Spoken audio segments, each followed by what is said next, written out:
Hello, my fellow sovereigns, and welcome back to another episode of the Crown Yourself podcast. This episode, I know I say every episode excites me, but this episode in particular, because I have had the pleasure of working with Joanne Getson over the course of the past 6 months.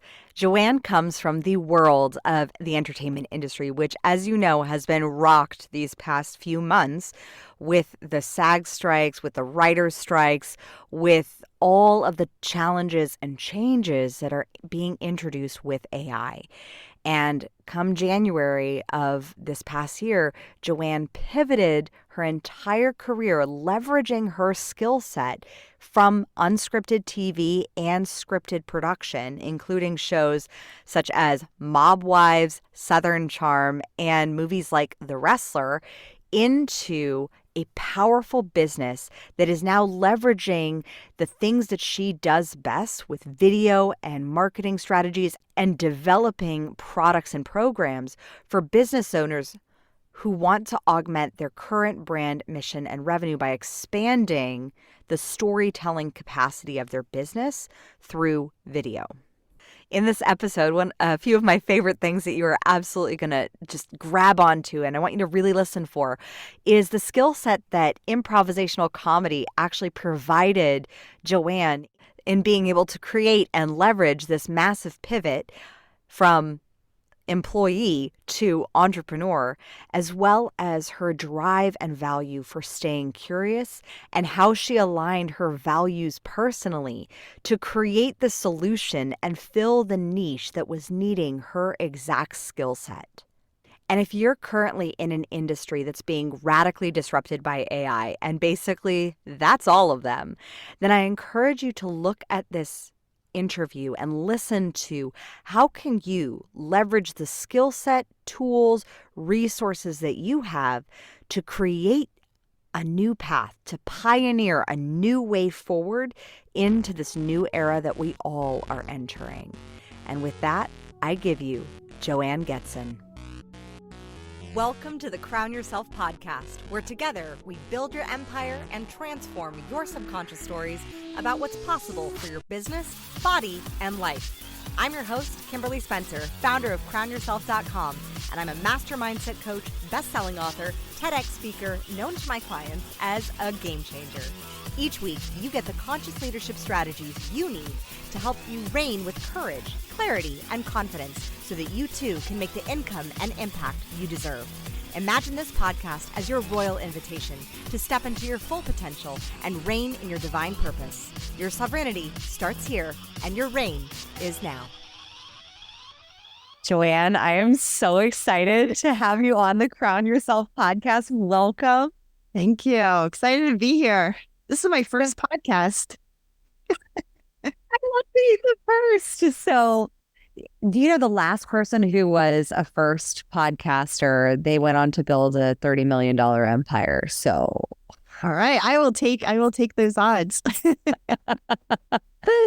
So tell us a little bit about your journey, because I mean, you come from a deep dive background in television, but now you've transitioned through together into doing something completely different, and yet the skill set still translates. Oh yeah, well it's I have been in television for over 15 years. I went to film school and then worked in New York and then in Los Angeles on all kinds of productions, and I've seen it all.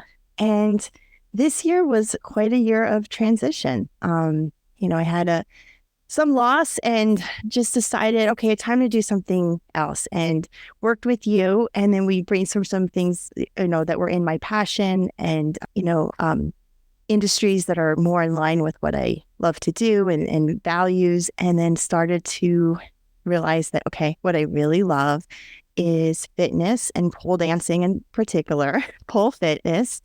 And how can I build a business from that? And one thing led to another. And right now I am building a platform, video on demand and a streaming platform for legendary studio in Las Vegas. And it's been pretty amazing to realize that everything I've been working on all the skills I've learned in the last 15 years are transferable to something that's more in line with what I love to do. And yeah, I'm on a different path right now, building something new. And that's your skill set, though. Like that's always been your thing. Is I mean, you worked in TV, but if you've never worked in entertainment, then there are different stages to production, and you were particularly skilled at like building the things of in development and production pieces, and you've done it all. But how did you come upon that skill set that is a thing that you love, that is building something new? Where did that come from? I don't know. I think I've always been the person that likes to build something from scratch. If it's what I'm doing at work or if I'm doing something around my house, I like having a problem and then building it, finding a solution and then building it, and thinking outside of the box. And I like exploring new worlds. I like traveling. I like asking questions. I like trying things that I've never tried before just because, okay, that's something new and something I'm afraid of. I'm going to give that a shot. I mean, maybe it's a sense of adventure, but this idea of trying something new, what else is out there, and asking questions and just being curious. I've always been that way, and I will always be that way, I hope. And I think when you can be curious, it leads to new things. It leads to new experiences, and it opens up a whole new world. If you just ask, okay, what else is there? Just keep poking at it. And I think that that's like one of the things that I love about your mindset that has just been such a catalyst for your very quick success to like flip from being used to being an employee into an entrepreneur is you have such coachability because you're curious and you're willing to ask the question and you're willing to go there. And that curiosity is something. Did you find that you had that in childhood, that you would just deconstruct or get curious, or who taught you that? Oh, wow. You know what? My dad had this quote, and he would always tell us, he'd always ask us when we were afraid of something or we were going to try something new and we weren't sure if we were good at it or if we were going to go down a ski slope that was a little bit too challenging for us. He would tell us, or he would ask us, he said, what's the worst that could happen? And that stuck with me, that, okay, you maybe want to try this thing. Okay, you have the skills. It's not like you're just, diving off the back of a boat into shark infested waters. What's the worst that can happen? What do you need to do to get there? But is your fear valid, or can you do things to prepare for that fear, but give it a shot more than anything? I think that's an important thing that I've always carried with in life is that. And anytime I'm about to try something new or I face some adversity, I think of that is what is the worst that could happen. And usually it's not as scary as I initially think about that. I usually think it is. It's something that you can break down into pieces and then compartmentalize it a little bit. What was the biggest aha that you found throughout our coaching journey together? It's that there's more possibilities out there. I think if you're in any industry for as long as I've been, I think it's really easy to get some tunnel vision on what the trajectory is, what's next, how is the industry changing, where do you fit into that, how do you fit into that, and then where do you go from there? And I think the same kind of, if there's a moment where you can ask, or if there's a moment where you can step back and say, what else is there? There's a lot more possibility out there than what you immediately think there is. It's taking that leap, but it's also looking at what I think it was really helpful to look at what I've done and what I've built and what I enjoyed working in television. And those skills are definitely transferable, but it's just the suggestion that there are more options out there. Yeah, and the power of possibility. I know when I shifted from when I had like my moment, like I thought like, oh, I had my first film that I co-wrote with the director, like produced, distributed, and like I was at the premiere and red carpet and all that, and we just found out I got picked up by Lionsgate and was going to be on Netflix. And I was like, in that moment, I was like, I should be 100% fulfilled, but I'm not. And that moment of recognizing, okay, where is a skill transferable? Like what really is a skill that I had like as a writer? And the fact that I can see people's stories and that training as a writer and an actor and in improv, which I know you've done as well, which I want to ask about, is like that ability to be adaptable in the scene and flexible. So it is such a cornerstone, and it allows you to pivot industries. It doesn't just allow you to pivot in a scene where you're like doing what was it called? Shape work? Where you make things out of where you like pen something. Yeah. You're holding a coffee cup. Object work. Yeah. Coffee. I always sucked at that. Rightly so. But it was the catalyst of improv, of being able to take a risk. And so how has improv really trained you as a leader? I have fully embraced, I love the idea of yes and. And even when you're in a creative environment, you want to encourage brainstorming and encourage building on ideas. And not every idea is going to be, a game changer. But it's important to foster creativity, and it's really important to foster teamwork. And I think nothing does that better than improv, because this idea that every idea or every suggestion is a gift, and in improv, they actually call it a gift. And you build onto it. It doesn't mean you have to accept it, like that's it, but that gift and that idea exists. And what do you do with that? And how does that acceptance of a gift or an idea lead on to yes and? Okay, so we've got this thing. How do you build onto that with the next thing? And you can end up with something totally different. And there's a lot of beauty in that idea. I mean, I have tried to use that in professional life, in my personal life, and then when I'm building, and just life in general, that yes and, particularly just suggestions that you don't like immediately. What is this thing that you're given, and then what do you do with it after this? I don't know. Maybe it doesn't work, but you have to accept that thing was given to you and then build from it.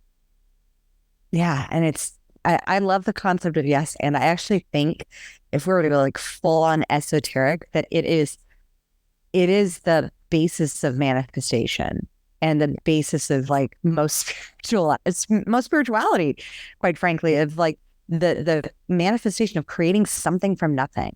That idea is a gift, and it's the acceptance of it that then, like you said, you build off of. And you faced a ton of challenges during our time together. How did you yes and those? Well, I lost my dad earlier in this year, and I had some setbacks professionally too. And I actually picked up meditation because it was a 1-2 punch for me. And I started meditating, and I found Maitri meditation, which really embraces this idea of, well, what I took from it is like, I'm given this thing and I don't know what it is, and it's awful, but it exists. And then what do you do with that? That something beautiful can happen to it. And sometimes it's just accepting that it's there. And, that was helpful. And I think I have found many times in my life that when bad things happen, that the unexpected things that can come from it can have meaning. And it's not always that they're good, and it's not that it's always going to be better, but there are possibilities out there if you accept that there's a break and that there's an end to something, if you also open up to other opportunities. I don't know. I don't want to sound like it's always easy and things are, happy-go-lucky all the time, because I don't think that's true. But I do think there's something that can happen when when you're faced with a challenge, if it's that yes and, or if it's, just seeing, okay, this exists. Now what do I do with that? Yeah. That the yes and really stems from one of my favorite questions that I'm pretty sure I asked it of you when we were coaching together, was the question of how is this the best thing that ever happened to you? And honestly, like in certain situations, you're like, this is an asshole question to ask. Mm-hmm. And at the same time, like when we look for the silver linings, when we look for the positive, when we look for how can we shape the meaning of this experience, as sucky as this experience it is, how can we shape the meaning for ourselves to really direct us in the way that we want it to go, that to guide us so that it doesn't consume us and that we don't get depleted, but that we're able to find that positive forward motion that's the job of coaches, is to keep forward focused on the vision and the vision beyond the current circumstances. And you did such a beautiful pivot in such a quick time, quite frankly, like to be able to work with one of the major pole dancers in her field into doing something that you absolutely love. And so what is the skill set that you were so easily able to transfer over? Oh, so many things. It was not just with this platform that I'm building for Pole Fitness Studio. It's a lot of development. You know, what Fania wanted to do was go online, take her classes and go online so that people could access the studio in some way. It would be for current students and also people who have left the studio and those who just know her in the world. And then what would that look like? So working with her, I guess what I brought was just asking, what do you want to make? You know, just asking a lot of questions, which is something that I do like to do when I'm trying to understand a world more, is what do you want? What do you envision? Who do you want to use this platform? How do you want people to use it? And then research. And I just went back and I researched what else was out there, who else has a platform, what is her competition like, and then how do we build something that represents what that studio is, that was very authentic to the community, to the current students, and it represented what that brand is, and also what it could be and how it could grow. So I think those are the skills I brought to her. Yeah, I think one of the things is the curiosity that, like, I mean, you coming from your background in reality TV and docuseries, like you constantly use this phrase when we were working together called understanding a world. So give me some idea of what it means to understand a world. How did you as a reality producer go about understanding a world? Because I actually think that for the coaches and authors and CEOs listening to this podcast, like I think you're actually going to give them some deeper perspective because you don't come from that industry, and that can definitely be applied and applicable to their work. Yeah. It is so fun to get tossed into a world. And if it's a business or a place or a foreign location, and just try to figure out what's going on. It's just observing and asking a lot of questions and seeing, being observant. Each business does something different. Each city has its own vibe, its own language, and it's noticing what those differences are. I think there's something like when you pull up to, when I first pulled up to Pole Fitness Studio, I had a friend who takes classes there. So we talked a little bit about what that was like. But I pulled up to the class and you get all these opinions on what's inside and who takes classes. And, it's in Vegas, so it's going to have a certain flair to it. And you really have to let that go and just kind of see what's actually going on, because what's presented and what's there are two different things. So the longer you can sit with something and just talk to students or teachers to get their opinion on things, or I was developing reality shows, just listening, asking questions, getting a lay of the land before making any judgments, I think is the most important thing. And then take some time to let that sit and to decipher, okay, these are some patterns that I'm seeing over time, or these are some phrases, and this is what the world is. I think those are the best ways to keep it authentic. And also kind of identify what the problems are, what the challenges are. Because, really in television, what you're looking for are those challenges. You want those dramatic moments in those stories. So it doesn't appear right away. And that takes a little while for it to reveal itself. And the longer you can just be observant, ask the right questions, you'll see where the problems are and, what's at stake. And it's true for any industry or, for any leader, just to explore what, maybe what needs to happen, or just listen, sit and listen, I think is huge. So what are the right questions? So you said the right questions. So like giving some examples for that you've used when you're working on location, when you were in reality. Well, here, I'm going to give you the typical TV answer because it depends. Okay. Anything in the television depends, but because, that's so tough. It's not a cut and dry answer, really. I like to see, I'm always curious, who's in charge, who makes the decision, who influences them, who has a lot of sway in a leader's mind. I think that's important. Maybe lingo, what the process is, those kind of things I'm interested about. And also, who are some of the regulars? But, it depends. Everything's different. Each industry is so different. Yeah, and yet I can see how those, because you know me, I'm the pattern. Like you can see all the cross patterns, and I'm like, what you just described. I hope that every coach listening was taking notes, because those questions are like, when you're thinking of coaching a leader, you do want to know who's influencing them, who's in their sphere of influence, whether it's their family or their partner or their relationships or their kids, like who's impacting the way that they make decisions, how do they make decisions, and who is like, what are the roles of every other person who's a supporting cast in their life.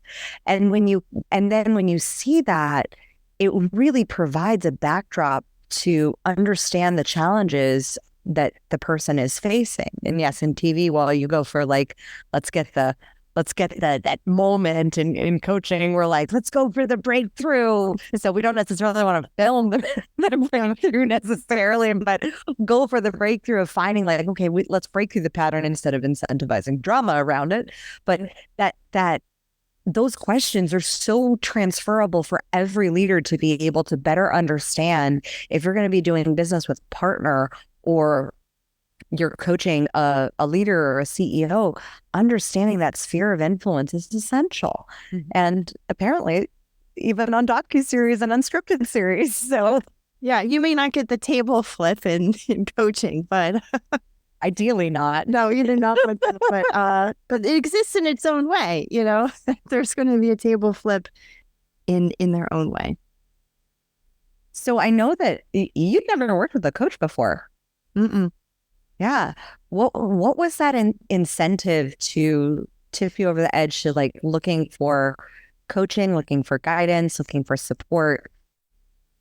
What were you looking for? It was. I was starting to feel like I needed to do something different, and I was having a lot of challenges in where I was working, and I was just thinking like, what's next? What am I going to do? Where do I grow from here? And it was a good time to start thinking about not what else I can do, but like what's next for me, and how do I develop some skills to get to the next phase, to the whatever that is. I did not think I was going to transition in a way that I'm building my own thing. That was not. I think you literally told me, like, I don't know if I want to build my own thing. Yeah. I just didn't think I had it in me, but I do. And that surprised me. But I think the impetus of it really was thinking about what's next for me. Because I was a little stuck. It's like you get this tunnel vision of what you've done, what you should be doing, what's the next phase. And there's more to that. And it was so helpful to work with you and to explore other ideas outside of in different industries and things that are more I'm more passionate about, but things that are more in line with some outside interest. Yeah. And I think a big piece was values. Yeah, that was key. I actually have, from when we worked on my values, I have them taped up in front of my desk, and I look at them every morning, and I rearrange them every week depending on what I'm doing, and I put them in a different order depending on what that week is. I think the values are key, and they'll change and they take on different meaning. But I think reminding myself of what's important to me that I want to build and I want to be remembered for, that's so important. Yeah. And values, if you've never done any deep values work, it's like, because we can be people can sometimes be very glib about their values of like, oh, these are the corporate values that we stand by. But unless there's any frame of reference or context or meaning behind it, it's like, okay, great, that's what you stand for, but are you actually living that? And when you can look at the values from like, how do you actually live? Like what actually pisses you off, and what actually do you love? What actually like really incentivizes you, motivates you internally? Because it's not that you lose motivation, it's that people lose focus. And when you can look at that through that lens, then that's where you start to get a little bit of clarity on what are those values that actually move you, because your values are a subconscious processing system. There's a filter that you make decisions through. And if certain things and external circumstances or jobs or industries that you're in are not aligning with those values, there's always going to be conflict. There's always going to be struggle. There's always going to be strife. And it's in that allowance and acceptance, that yes and of saying, okay, well, these are my values and these are what I think the industry or my job or my boss or like whomever is influencing, this is what I think their values are, and this is where we're not in alignment. Then that can give you clarity that it's not a you thing, it's not a them thing, it's a values thing. Mm-hmm. Yeah, I think you find the values thing so often in corporate culture, but it's not something that people do as an individual, and it's important. Like, where do you spend your time? How do you spend your time? Who do you spend that time for? That's really important to understand and to question. We're so much more than what we do 9 to 5. And if we don't define what those values are, what our values are ourselves, then we're going to just accept whatever's given. And then that's, where do you find fulfillment in that? It's important to understand what's important to yourself and value that. And they change, like the values take different priorities every week, but understanding that and respecting that those are as important as any other influences was a huge lesson that I had to learn, and I'm glad I did. What are you noticing as that common thread of that like main value that it doesn't really change positions that much? People have their own interests and their own personality, and they bring their own gifts. Everyone has different priorities based on their backgrounds or just, their experiences. And I think it's important to respect those individual qualities, because that's what makes us unique. And that one makes what makes people special, and then also what they bring to a team and to different environments. I guess that's kind of fun. How everybody's different. Yeah, allowing for that diversity of not just race or gender, but diversity of thought, diversity of value structure changes the game. Yeah. I had one client that I was working with, and he was like, why do I have to have a hour-long conversation with each of my teammates? And I said, I pulled them on their values, and I was like, because all of them value significance and contribution, and they want to contribute their voice. So they all value the same thing. So there was no diversity of people who could just take a plan and execute. They wanted to feel significant in the execution.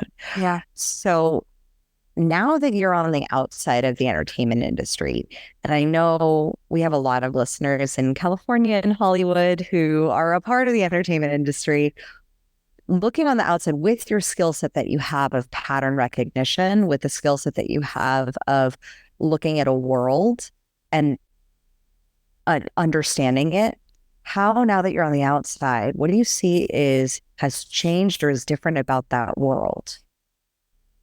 Yes, it's been really funny being on the outside of the entertainment industry, because I never fully appreciated how corporate it is. I think it's easy to think, or you get these stars in your eyes when you're starting out about, okay, I can make this thing, I can be creative, and it's actually not that easy. There's a lot of essentially entertainment's there for making money, and there's a lot of power with the corporations and the studios, and that changes things. And it's interesting being on the out and just seeing how the business is done, and just noticing, where the business decisions are made. It's also been a lot more fun to watch television. I still pick apart scenes. I still watch television, and I go to the movies, and I'm like, oh my gosh, I look at continuity and stuff, and I think I have questions. But I'm eating the popcorn more when I'm watching things now, and it's not so much of a business, thinking about how it was made, and what was the deal that was made to what deal happened to make it get to the air. So it's been a lot more fun to watch TV and film. I've heard that from so many people in entertainment who pivoted, who just were like, agreed. They're like, oh my gosh, I can now look at it without studying it. Yeah. I saw the same when I used to study all the old movies and all the old movie actors for Marlon Brando and James Dean and Audrey Hepburn, for like, how are they acting and all that. And once I was out, I was like, oh, I can just enjoy Breakfast at Tiffany's because it's a good movie. And then I watched it later, like 10 years later, and I was like, oh, there's some disturbing topics in this movie that I didn't really pick up on. It's true. I think I'm eating more popcorn at the movies now than I did before. Yeah. So has the focus pivoted now that you're working with pole dancing studios? So has the focus, like, now are you looking at pole dancing, and are you enjoying pole dancing as much? Oh, just as much. Pole dancing will always be my passion, and taking classes is just as fun, if not more fun than it's ever been. But I'm thinking about, anytime I go to a yoga class, or I take a spin class, I always think, how would you shoot this, and how can this instructor make more money, or create their own brand and make videos and do their own training program, because it's so much easier than I think people realize right now. And my head now, instead of thinking about movies, my head now is thinking about, okay, how could I watch this at home? How could I take the spin class that I like so much and watch it at home, and also do it, 5 times a week, or I would keep up a regimen. So, I'm thinking about fitness and being active in a very different way now than I used to. I think what's really interesting is the difference in questions and the difference in your energy, between your energy when you talk about the entertainment industry, and oh my gosh, how you lit up like crazy, like a Christmas tree, when you were talking about pole dancing and fitness, and the perception of, when you're watching TV, you're thinking of like, what are the deals were being made when you were in that industry. But even though you're in a different industry, you're now looking, you still light it up when you're talking about, oh, I'm watching how I could do the classes differently. I'm watching how I could make this better, how I could build them into a brand. And the light is turned on of an undertone of encouragement and hope that there's something beyond the deal room that you can do, is what it feels like for me. I've always loved dance. And I love watching dancers. As a kid, I took ballet class. I was either going to be a ballerina or an astronaut. And because I love how people move. And I think I've learned so much from from dance. I've learned that everybody moves differently. It's really fun to explore how your body moves and different shapes it can make and different waves or angles it can make, even as a non-dancer, someone who is not flexible at all. I've learned so much from dancing, and I've learned so much from that community. And I've gotten a huge sense of empowerment from the pole dancing community. And I would love to share that with people. Oh, and not just pole, like any kind of movement that people have been able to find meaning for. I think it's great that the people can find meaning and strength, besides just physical strength, mental strength from whatever exercise they're doing. And I would love to share that and help others and help studios do that, because I know how beneficial it is that I've spent years and years dancing and being frustrated at it. I think there's a lot that people can learn from doing things outside of work and building those communities of things that they're interested in. Oh, you speak to my heart, Joanne, about the power of hobbies and having something outside of your work. And I did a post on this, and it actually got a lot of response where I was like, your work is not your hobby. I love coaching and I love writing and speaking and all that. That's not my hobby. I tried wakeboarding the other week and I ripped my shoulder out, but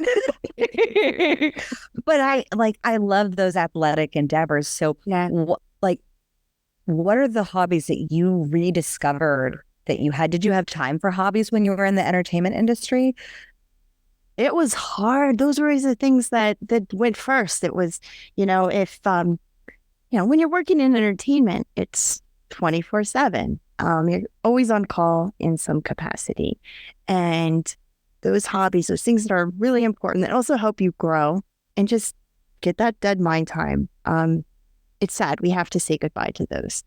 And I regret that I let those things go.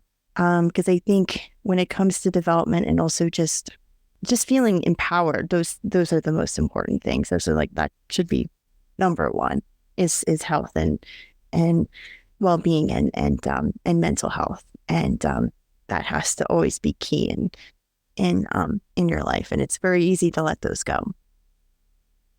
Yeah. And I know that especially when you're in any sort of demanding job, whether it's entertainment or CEO of a Fortune 500 company, or just running a small business, feeling like you have to do all the things and be all the spaces. I know when I was, when I had my e-commerce company, I was the first to let my health go, gain weight. My hair was falling out from stress. I was waking up at 3:00 in the morning with sweats to respond to a customer email. It was not a pretty sight. And my loving fiance, now husband, had the wherewithal to say, "Is it worth it?" Mm-hmm. And fortunately, I was then asked by my business partner only a few short weeks later to leave the company, and he wanted to take it over and run it solo. But I was so in hindsight, I'm so grateful that he gave me that out. Otherwise, I would have I'm the type where I will fight it to the death. I'm yes, we'll go down with the ship. Yeah. But the fact that he let me go have a lifeboat, and I was great. Okay, off I go to row to another shore and not sink to the bottom like Titanic. But the that prioritizing hobbies was a huge transformation piece, and prioritizing health as a priority and as a hobby to do things that are physical, active, and fun that can be those hobbies that you pursue. So what are some of your favorite hobbies that you rediscovered? Pole dancing, obviously. Pole dancing. I've also gone back to hiking, which was really fun. And then, part of it is this year I was really lucky to go on a backpacking trip. So I really had to focus on the hiking and train for that. I have not gone back to improv yet. That will have to be the next thing. There's only so much you can do in a day. But I will say, just getting back to to pole dancing has just changed my life. There's something about listening to music and moving and being with other people who enjoy that and enjoy that challenge. That just is that's brought a lot of joy this year. Yeah, and I've seen that joy like ripple through you, and your energy has radically transformed. How do you manage your energy now? Now that you're running a business, growing it, what's the difference? Time management is really important for me. I've always been very good at keeping a calendar and scheduling meetings, but now I actually block off times. I kind of know what my rhythm is for when I can focus and get things done, and when I should take calls, and when it would be better to do more things that need a lot of detail. And so I structure my day. It always starts out. Now I'm really lucky because now I start every day doing some kind of exercise, and that's really important. And then I can start my day and do emails, and then but I block off my time in my calendar more, and in kind of like a big picture way, more than I used to. Because it before it would be okay, whenever meetings are scheduled, they're scheduled, and now I can make some decisions about when is my focus better for certain things, and I try to lean into that as much as I can. What a powerful question. Like, and you said the word that is now like the motto that I am beating the drum for currently, because I just got back from the Brendon Burchard's coaching summit, and Natalie Ellis, the founder of Boss Babe, spoke at it, and she spoke about rhythms. And like as soon as I got back, my rhythm felt so disrupted because I had a toddler who was crying for me, and then my 6-year-old was like, "Oh, mommy, I want to show you this," and I felt constantly like I was like, I'm feeling so upbeat with my rhythm, and recognizing how to develop that rhythm, and that rhythm is a team, and that's one of your skill sets that you're so good at, is building the rhythm of the team so that you all kind of beat to the same drum and row in the same direction. How did you develop that within a team? Because I know you've done you did extraordinary work when you were doing that at your former job, and you're still doing that now with a team of pole dancers and camera crew and all that. Oh, thank you. Yeah, I love working with people. I really do. I love brainstorming. And one of the things that I love about working in entertainment, the piece was always working with people who are experts at different things, and understanding knowing what we were going to build, and then I guess you hear the same things again and again, asking them, "This is what we're building. What do you think?" And yes, ending it. And so taking each department and then building onto that, because different teams and different departments are experts at something. And I really love that diversity of ideas from all people. Like, what have they seen in the past, and what do they think could make this scene or this project better or run smoother? And then pulling on that. It's a lot of asking questions. And then there's always that management part of getting deadlines. That's hard, but I think it's I like the challenge of realizing that everyone's schedule is going to be a little different, and how they have to hear something and they have to hear feedback is different, and respecting that, and then trying to figure out how to communicate to people. I like that challenge. And how would you communicate with your team? What are some of your best practices for how to communicate with a team that you're developing? I think it's so important for everyone to feel included, that all ideas are good ideas, or there's something to be tossed out, and then feeling that everyone's running in the same direction. This is the thing that we're building. This is what we're doing today. This is what we're shooting today. This is what needs to get done. What do you think? Does the schedule work for you? Should we think about different angles or a different way to shoot it? Or, what else needs to be done to this project to get it done on time? I like to keep the communication channels open. I think, so keeping things friendly and keeping teams engaged and feeling like making sure people feel like they're part of the team is important. What did you find were the factors for engagement? How did you get engagement? Because I mean, especially in corporate, like 86% of the corporate workforce is like disengaged, studies show. So how did you get your team members to engage at a higher level? And how are you doing that still? I don't know. I think I'm a goof, actually. And maybe I do. And I have no problem being the goofball and being the person who's silly and just, sharing a silly story or a meme or I don't know. People. So it's so fun if we're serious all the time. I think it's important for people to feel comfortable and to.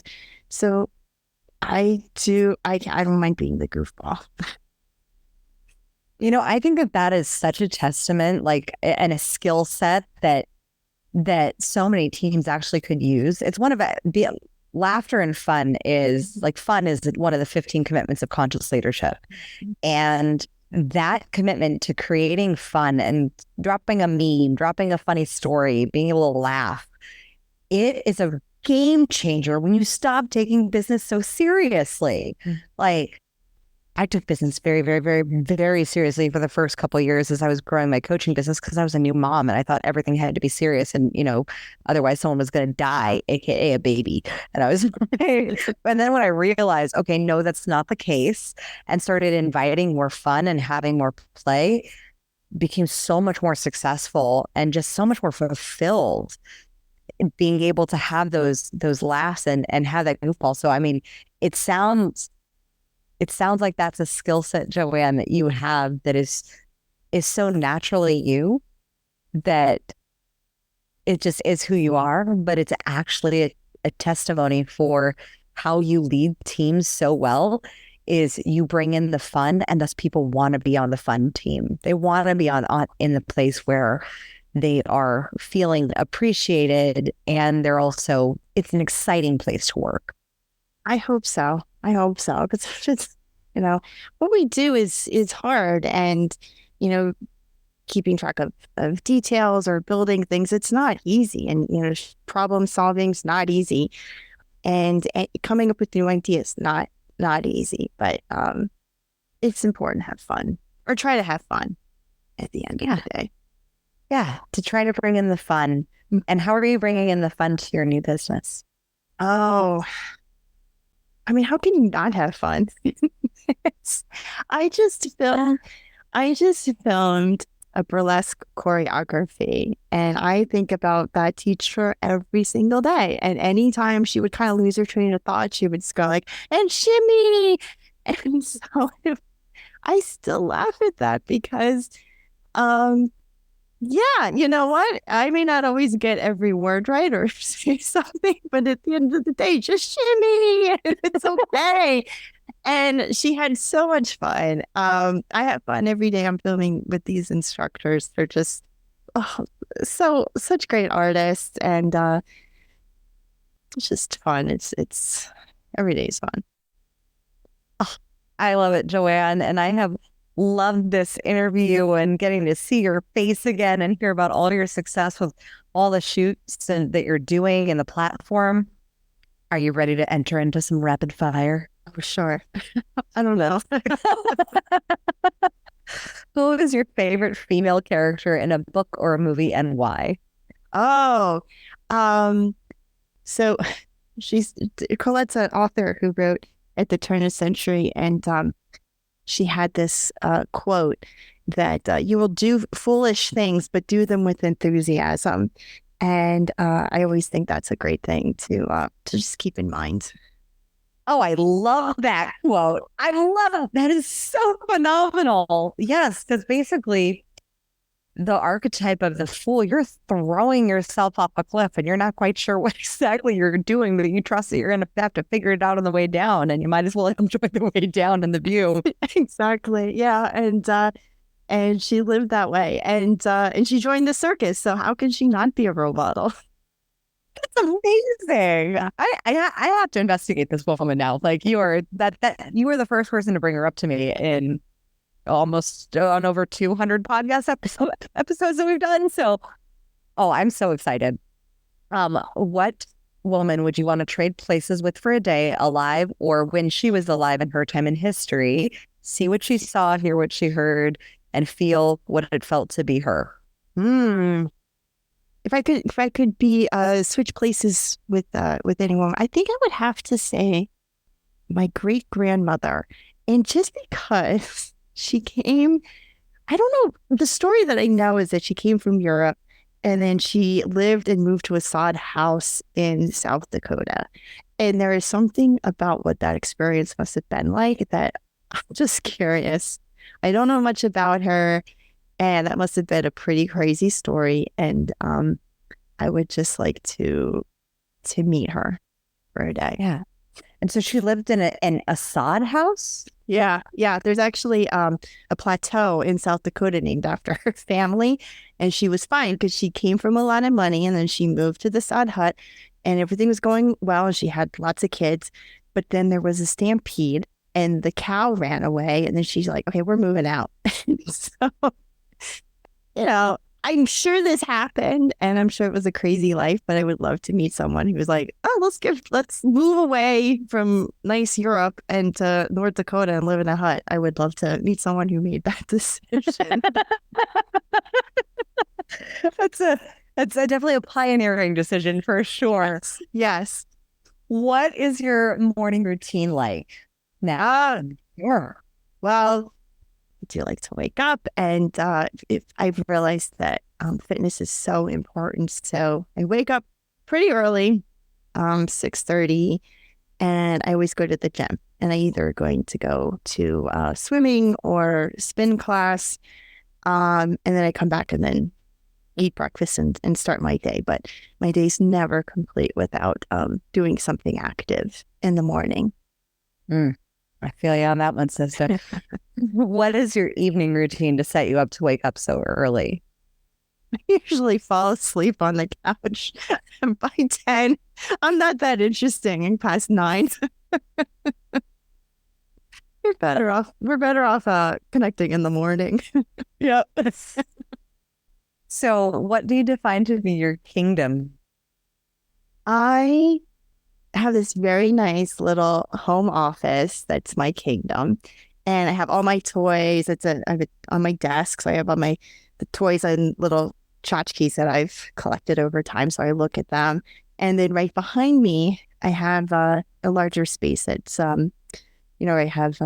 actually have a pole in my house, and that's my kingdom. Like, this place defines me, where I work, and then the fact that I can dance at any moment. That's authentically who I am.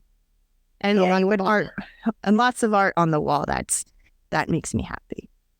Yeah, that's so beautiful because I don't see any production offices offering a pole, and I think HR might have something to say about that. They should. Last but not least, how do you crown yourself? I think I crown myself when I realize that I too can do this. And if I take a moment to realize what I've learned, what I've developed, and what I'm building now, and just being really respectful and understanding. I'm a journey in progress. I'm a story in progress too, and I think respecting that and appreciating that is how I crown myself. Joanne, I am so honored. You did so amazing on your first podcast interview. It's almost like you've done this before. How can we find you? How do we work with you if we have a local studio and would like to build out an online presence? Oh, sure. So I have a website. It's my name, Joanne Getson. So it's JOANNE-GETSON.com, and you can find me on there, and there's ways to get in touch. And then I hope everyone checks out this website that I'm building. So I'm working with Pole Fitness Studio in Las Vegas, and the website that's going to be up and running is polefitnessonline.com, and everything is going to launch on October 15th. So the new website, the video on demand, the streaming classes, it's all going to happen that week. So hope everybody checks it out and shimmies. Well, that sounds like so much fun because now I have a pole. My pole has its final resting place that just happens to be in my children's homeschooling room. Yes, yes. They love climbing it. I'm sure they do. I mean, kids would love this thing. So it has been such a pleasure having you on. Everyone, I encourage you to go check out Joanne's website and what she's building with Pole Fitness online. It is truly extraordinary to see how you take one skill set from being an expert in TV and transfer that into some kick-ass pole videos and trainings that you get to take. So crown yourself with the opportunity of enjoying these pole videos and these amazing instructors that Joanne is working with. As always, remember to own your throne, mind your business, because your reign is now. Thank you so much for tuning in today. If what you heard resonated with you, be sure to subscribe and start creating a bigger impact now by sharing this with a friend. Just by doing that one simple act of kindness, you are creating a royal ripple to support more people in their sovereignty. And if you're not already following on social media, connect with me everywhere at crownyourself.now for more inspiration. I am so excited to connect with you in the next episode. And in the meantime, go out there and create a body, business, and life that rules. Because today, you crown yourself.